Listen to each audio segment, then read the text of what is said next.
तो दोस्तों मैं हूं आपका दोस्त लिबाम ने और आप देख रहे हैं मेरा YouTube channel DBP special classes. और आज मैं आपको कक्षा 10वीं विज्ञान अध्याय 3 धातु एवं अधातु इस अध्याय के जो जितने भी प्रश्न है पाठ के पीछे है पाठ के अंदर है सभी प्रश्नोत्तर मैं आज आप लोगों को इस वीडियो के माध्यम से बताऊंगा।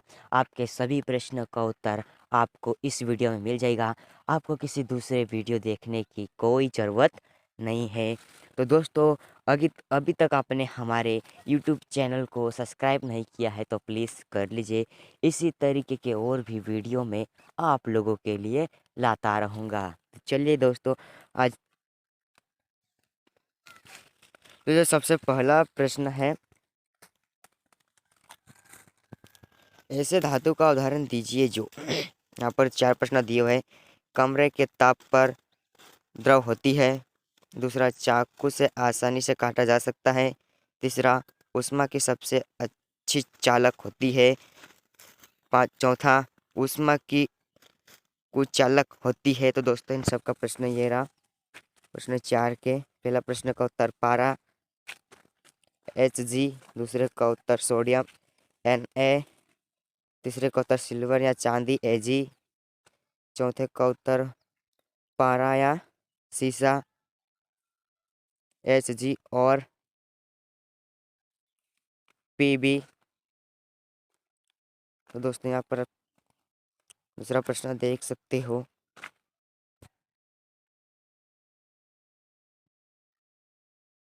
दूसरा प्रश्न आघात अर्ध्य तथा तन्य का अर्थ बताइए। तो दोस्तों इसके उत्तर है, धातु को हथौड़े से पीट कर पतली चादर में बदला जा सकता है, इसे आघात प्रत्ययता कहते हैं। दूसरा, तन्य का मतलब है कि धातुओं को खींचकर पतले धार बनाए जा सकते हैं। तो दोस्तों ये आपके पहले प्रश्न हो गए और ये अभी दूसरे प्रश्न है। प्रश्न है, सोडियम को केरोसिन में डुबोकर क्यों रखा जाता है। तो दोस्तों इसका उत्तर है, सोडियम बहुत क्रियाशील धातु है। अगर सोडियम को वायु में खुला छोड़ दिया जाए तो उसमें आग लग जाती है, इसलिए उसे सुरक्षित करने के लिए केरोसिन तेल में डुबोकर रखा जाता है।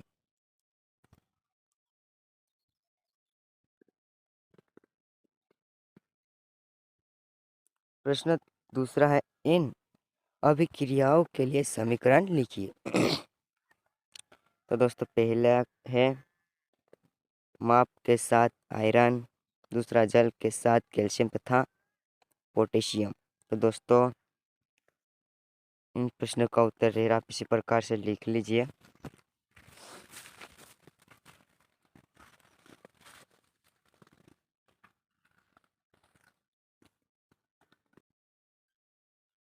तो दोस्तों हमारा तीसरा प्रश्न है और इसमें एक सारणी बनाई हुई है और इसके नीचे भी कुछ प्रश्न दिए हुए हैं। उन जो तीनों प्रश्नों के उत्तर ये रहे। आप इस प्रकार से आप लिख सकते हैं। उत्तर है, दी गई सारणी के अनुसार बी सबसे अधिक अभिक्रियाशील धातु है। तो दोस्तों दूसरा भी लिख लीजिए आप इसी प्रकार से और तीसरा भी है।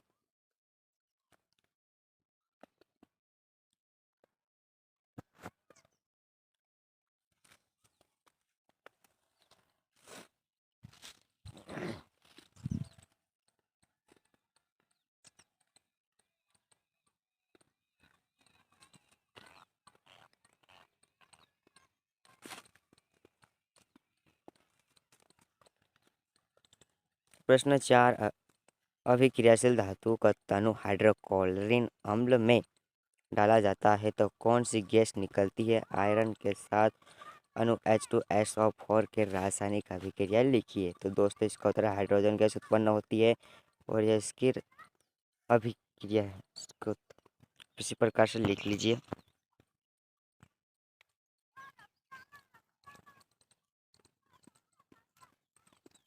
प्रश्न 5, जिंको को आयरन 2 सल्फेट के विलयन में डालने से क्या होता है, इसकी रासायनिक अभिक्रिया लिखिए। तो दोस्तों इसका उत्तर है जिंक Hn, आयरन Fe से अधिक क्रियाशील धातु है, अतः Hn आयरन टू सल्फेट विलयन में से Fe को स्थापित कर देता है। तो दोस्तों इस प्रकार से आप लिख लीजिए। इसके बाद हमारा आता है प्रश्न 3 जो है सोडियम ऑक्सीजन एवं मैग्नीशियम के लिए इलेक्ट्रॉन बिंदु संरचना लिखिए। दोस्तों इस यहाँ पर पहला प्रश्न है, दूसरा प्रश्न भी है। ये इसका दूसरा प्रश्न है, इलेक्ट्रॉन के हस्तांतरण के द्वारा Na2O एवं MgO का निर्माण दर्शाइए। दोस्तों पहले प्रश्न का उत्तर ये रहा, सोडियम ऑक्सीजन मैग्नीशियम। और दूसरे प्रश्न का उत्तर ये है, आप इस प्रकार से लिख लीजिए। और जो हमारा तीसरा प्रश्न था उसका उत्तर ये रहा, इस प्रकार से लिख लीजिए। इसके बाद दूसरा प्रश्न है, आयनिक यौगिकों का गलनांक उच्च क्यों होता है। तो इसका उत्तर है आयनिक यौगिकों में धनायन तथा ऋणायन आपस में प्रबल अंतर रासायनिक आकर्षण बल द्वारा जुड़े होते हैं, अतः बंध को तोड़ने के लिए बहुत अधिक ऊर्जा की आवश्यकता होती है, इसलिए इन यौगिकों के गलनांक उच्च होते हैं। फिर दोस्तों आते हैं चौथे प्रश्न के अंतर्गत, निम्नलिखित पदों की परिभाषा दीजिए। दोस्तों हमें पहले खनिज, ऐसक, गैंग, इन सभी प्रश्नों की हमें परिभाषा देना है। तो सबसे पहला प्रश्न है, सबसे पहले खनिज, ऐसे प्राकृतिक पदार्थ जिसमें धातु अपने यौगिक के रूप में पाई जाती है, खनिज कहलाते हैं। दूसरा अयस्क, जिसमें धातुओं का निष्कर्षण आसान एवं प्रस्तुतता होता हो, ऐसे खनिज को अयस्क कहते हैं। दूसरा गैंग, गैंग अयस्क में विद्यमान अशुद्धियों का गैंग कहलाते हैं। दूसरा प्रश्न, दो धातुओं के नाम बताइए जो प्राकृतिक में मुक्त अवस्था में पाई जाती है। तो सोना तथा प्लेटिनम।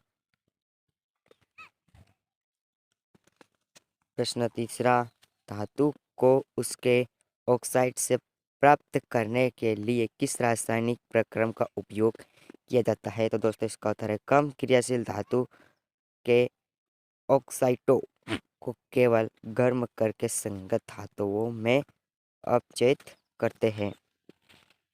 कुछ उदाहरण दिए हुए हैं।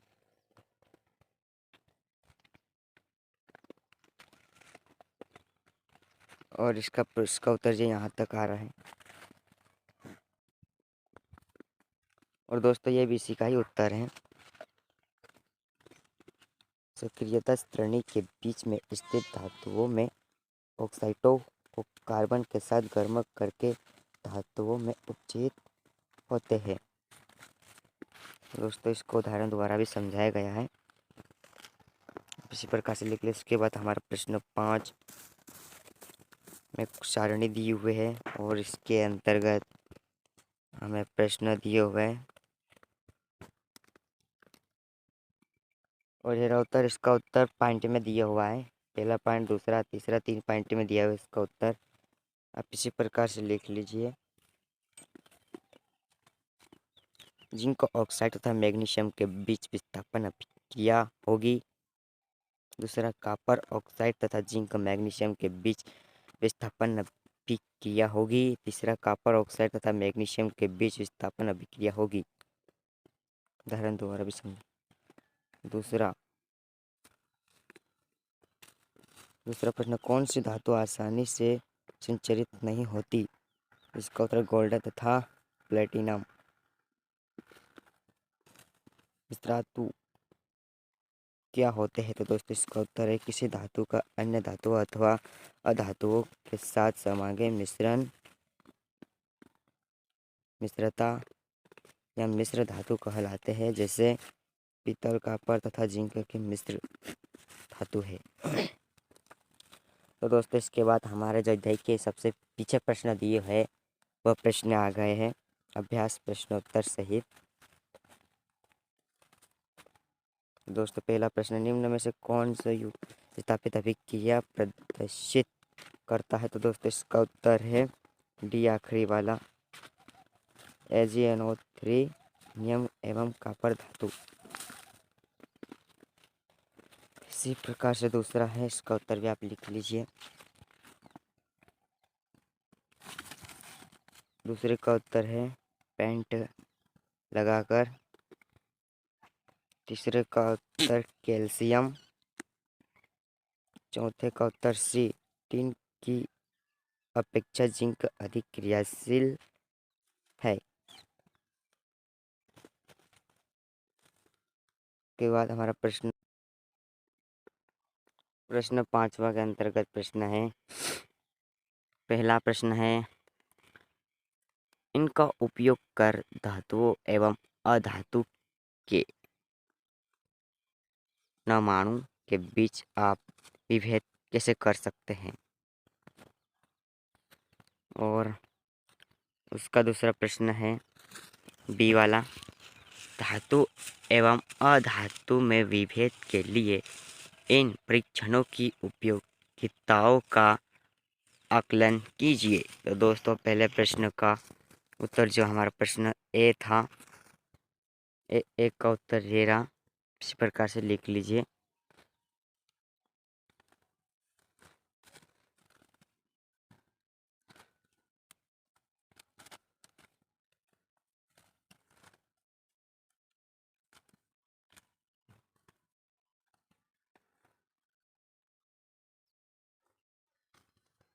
इसके बाद हमारा प्रश्न बी है, बैटरी बल्ब तारे एवं चित्रानुसार व्यवस्थित करें।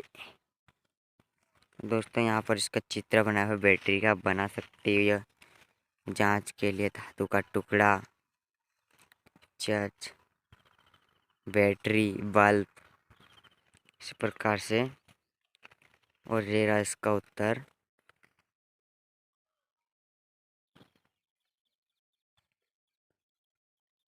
इसका उत्तर ये लिख लीजिए आप इसी प्रकार से।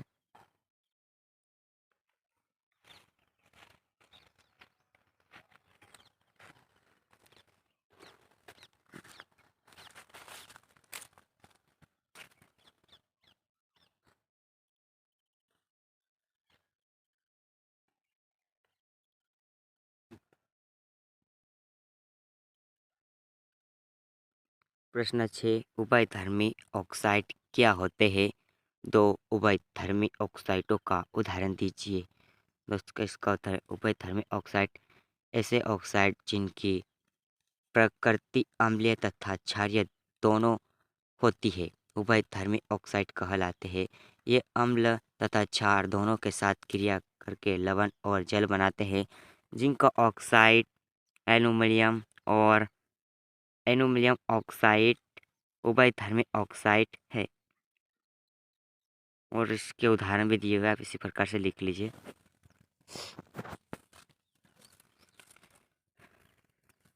इसके ये 2 उदाहरण हैं। फिर प्रश्न 7वां, 2 धातु के नाम बताइए जो तनु अम्ल से हाइड्रोजन और विस्थापित कर देंगे तथा 2 धातुओं जो ऐसा नहीं कर पाते। तो दोस्तों इसका उत्तर है, आप इसी प्रकार से लिख लीजिए। उत्तर है, तनु को हाइड्रोजन स्थापित करने वाली 2 वस्तु मैग्नीशियम तथा एल्यूमीनियम। और तनु अम्लों से हाइड्रोजन विस्थापित न करने वाली धातुएं कॉपर तथा सिल्वर। फिर प्रश्न 8, इस धातु M के विद्युत अपघटनी प्रश्नकरण में आप एनोड, कैथोड एवं विद्युत अपघटय जिसे बनाएंगे। तो दोस्तों इसका उत्तर ये रहा। और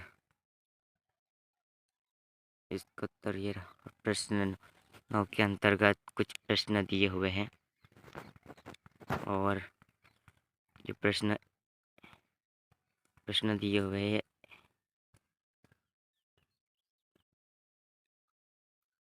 और प्रश्न 9 का उत्तर दे रहा है ए और ये बी। इसी प्रकार से लिख लीजिए। पहला, शुष्क लिटमस पर कोई प्रभाव नहीं पड़ेगा। दूसरा, आर्द्र लिटमस लाल हो जाएगा।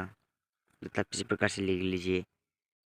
दूसरा प्रश्न, लोहे को जंग से बचाने के लिए 2 तरीके बताइए। तो पहला, लोहे की वस्तु पर पेंट करके। दूसरा, लोहे की वस्तु पर जिंक आदि की परत चढ़ाकर। दूसरा, ये प्रश्न 11, ऑक्सीजन के साथ रिक्त होकर धातुएं कैसा ऑक्साइड बनाती है। तो अम्लीय ऑक्साइड बनाती है।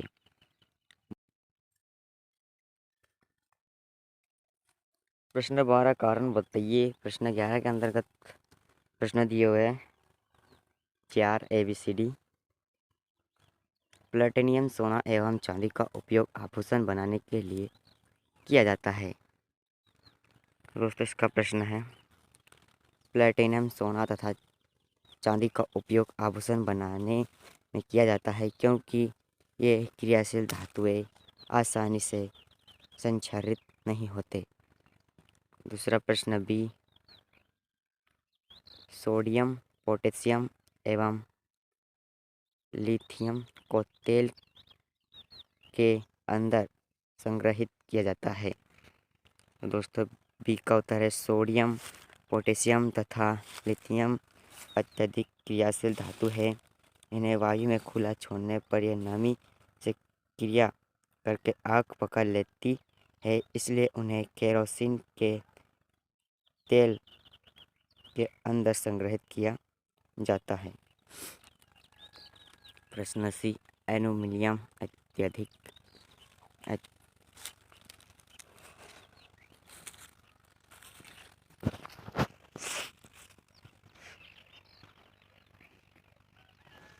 एल्यूमीनियम अत्यंत अभिक्रियाशील धातु है। फिर भी इसका उपयोग खाना बनाने वाले बर्तन बनाने के लिए किया जाता है। तो दोस्तों, इसका प्रश्न सी का उत्तर एल्यूमीनियम ऊष्मा की सुचालक धातु है। इसे वायु में खुला रखने पर इसकी सतह पर एल्यूमीनियम ऑक्साइड की एक पतली परत बन जाती है। यह परत अपने नीचे की धातु को और अधिक क्षति नहीं पहुंचाने देती, अतः एल्यूमीनियम से बने बर्तन संचारित नहीं।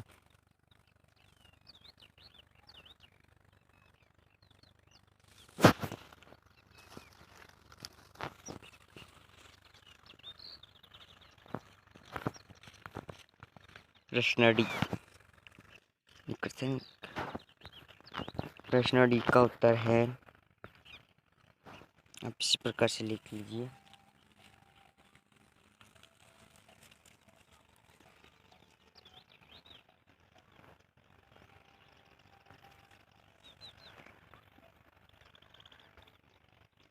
प्रश्न 13, अपने तांबे के मलिन बर्तनों को नींबू या इमली के रस से साफ करते अवश्य देखा होगा। यह खट्टे पदार्थ बर्तन को साफ करने में क्यों प्रभावित है। तो दोस्तों, इसका उत्तर है, आप इसी प्रकार से लिख लीजिए।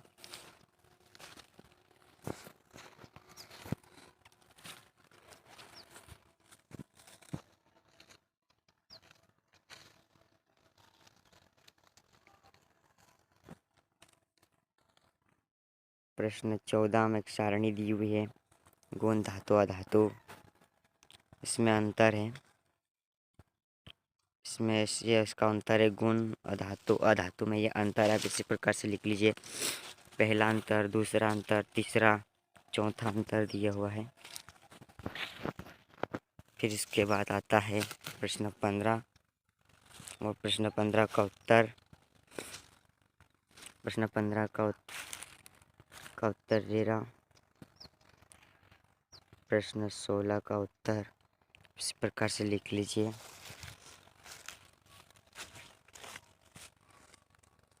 तो दोस्तों, फिर आते हैं हमारे वस्तुनिष्ठ प्रश्न।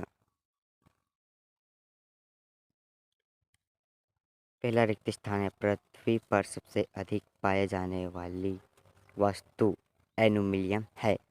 इसमें एल्यूमीनियम आएगा।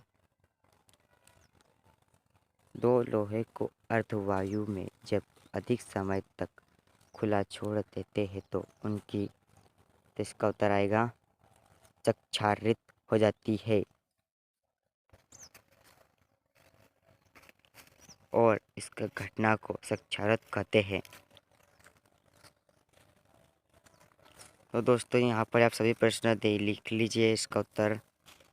सभी प्रश्न है तीसरा, चौथा, पांचवा, छठवा, इस प्रकार से लिख लीजिए प्रश्न 12 और इन सभी प्रश्नों का उत्तर ये रहा।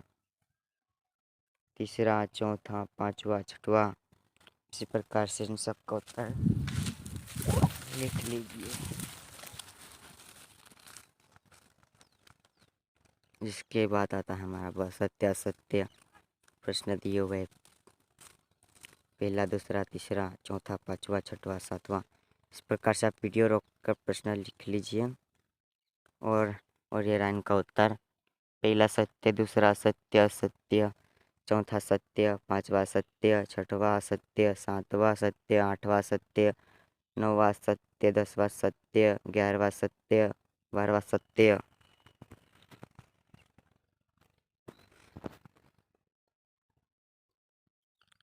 तो दोस्तों अगर आपका हमारा वीडियो पसंद आया तो प्लीज़ वीडियो को लाइक, शेयर एंड चैनल को सब्सक्राइब ज़रूर करें। वीडियो आखिर तक देखने के लिए आपका बहुत बहुत धन्यवाद।